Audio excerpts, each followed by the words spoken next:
Well, it's a very powerful speech, and Hong Kong featured even more than Taiwan. And so we are encouraged by that. And the Vice President gave his commitment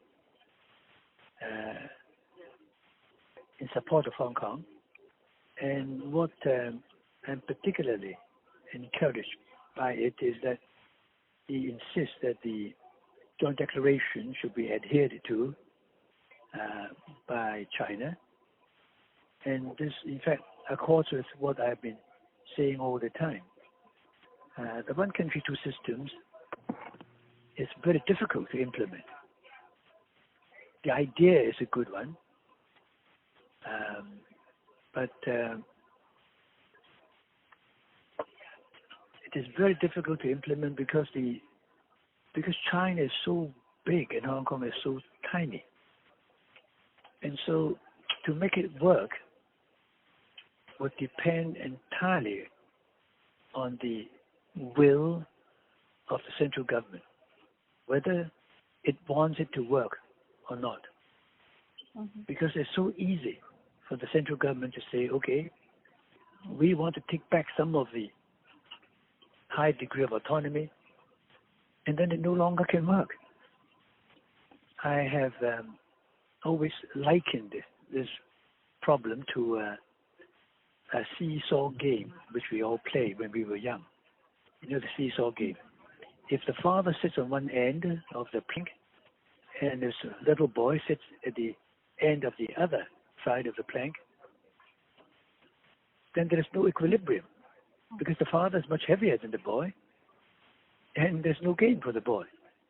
And the only way for that game to be played is for the father, the much heavier one, to move forward towards the center until an equilibrium is struck. Then there's a game. Now, in other words, it really depends on the central government whether it wants it to work.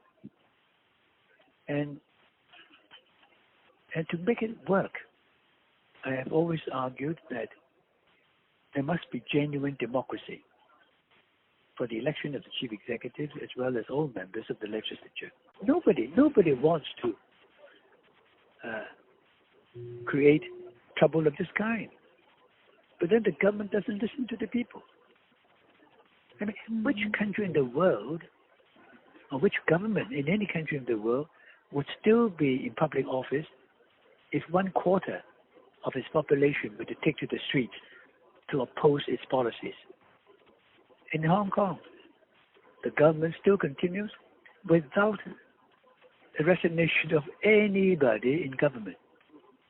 That is why the demonstrators, including many of our students, have to sacrifice their time and energy to continue with the demonstrations and taking the risk of losing 10 years of their precious time in jail.